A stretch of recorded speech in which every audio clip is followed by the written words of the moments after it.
How to Dance in Ohio is now on Broadway based on the award-winning HBO documentary, and it features 7 neurodiverse actors making their Broadway debuts. Here's Beth Stevens with another edition of Building Broadway. Thanks, Tamsin. How to Dance in Ohio is gearing up for Broadway. I sat down with creators Rebekah Greer Melocik and Jacob Yandura to find out all about this brand new musical.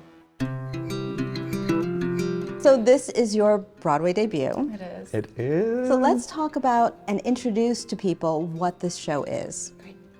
Sure. So How to Dance in Ohio is about a group of young adults on the autism spectrum learning how to transition into adulthood by preparing for their first spring formal dance. And I found the documentary on HBO actually one night, and I thought it was such a cool thing. Ohio's in the title. I'm from Columbus.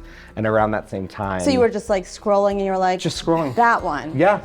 Yeah, we were looking for a new project at the time, and so we were watching as many documentaries and films and reading The New Yorker and like trying to find something. Well, so Jacob watches it, and I get an email late that night that's just like, stop everything you're doing, you have to watch this documentary. I watched it and I felt the same way, that, oh, this is such a beautiful story about humans connecting and communicating. And it was really helpful for me at that time too, and my family. My sister was diagnosed with autism, gosh, right in 2017 when I first saw the documentary. So it's been a really cool process for us. So what about this documentary, which is also called How to Dance in Ohio? Correct. What about the documentary saying to you? For me, a lot of it was looking at characters, human beings, of course, but we had to abstract the people in the documentary and turn them into characters, and this idea of what does the internal world look like versus the external world? Like, how does,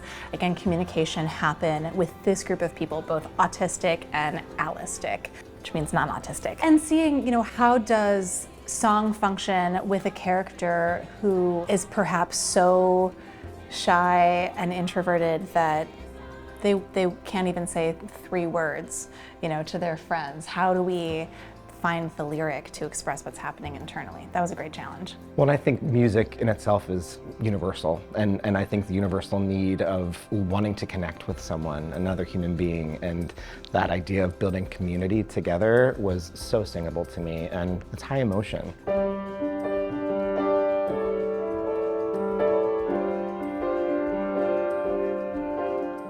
Australia is an island out in the Pacific that's mostly a desert. Australia is a lesson in what isolation and distance can do. What I love about the title is it's a metaphor. It's a metaphor for life, the how-tos of life. And so it just so happens to take place in Ohio, but it's all about, these small victories that become this huge step forward to, human connection. And when we worked with Hal Prince, he was all about what is the metaphor? What is the scenic metaphor? Oh, wait, stop, I have to stop you.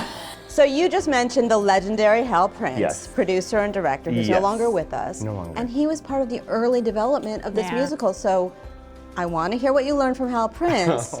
But first I want to know how Hal Prince found these 2 young students, collaborators, to create this musical. Everything in theater is about relationships, and we had written a kids show, and one of the actors was friends with these 2 young producers, and we all got connected and we liked each other, and we thought, oh, wouldn't that be fun to do something from the ground up one day?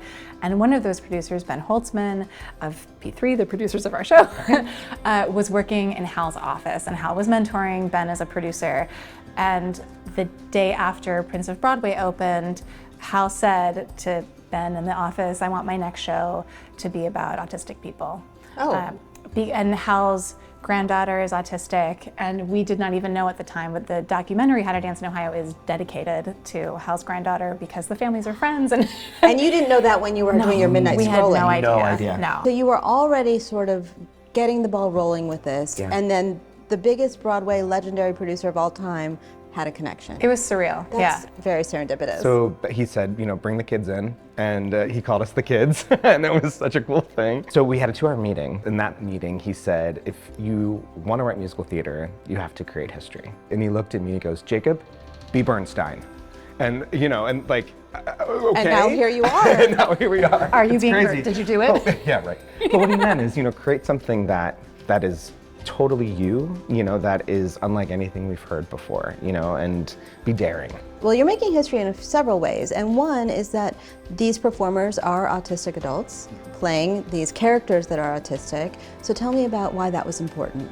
It's funny now at this point of the process, because the fact that anybody 6 years ago was like, where are you going to find these people? We just always kind of assumed that, one, there's probably a bunch of neurodivergent autistic actors that just aren't out as that, that they're around us but worried about the stigma. If we didn't know them already, that like, obviously they're there. This is a huge population, a huge demographic of people. I'm really excited for these actors to be in this show, but also I hope that this just launches a long career, because there are so many talented new actors.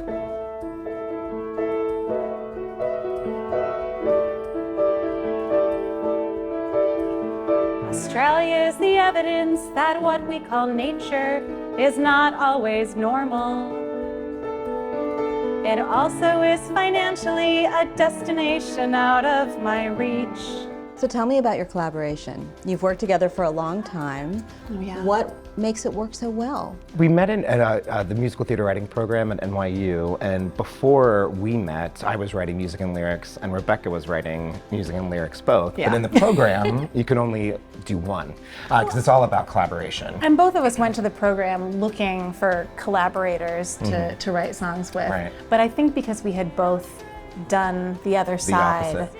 there's a lot of respect about what goes into it. And so, even when I'm writing book for the show, Jacob's very involved in the storytelling and the plotting and the outlining. And I think flexibility is key to our collaboration, because even during lockdown, we're really lucky that we're neighbors, but all of a sudden in 2020, the outside world became our office. And so I think for the last 3 years, most of our writing has happened on walks, just walking around New York City. Totally. And we'll have our phones and occasionally an iPad, and we might stop Get at a a cafe and do some work, but so much of the last couple drafts was written on the go. Australia's a lesson in what isolation and distance can do.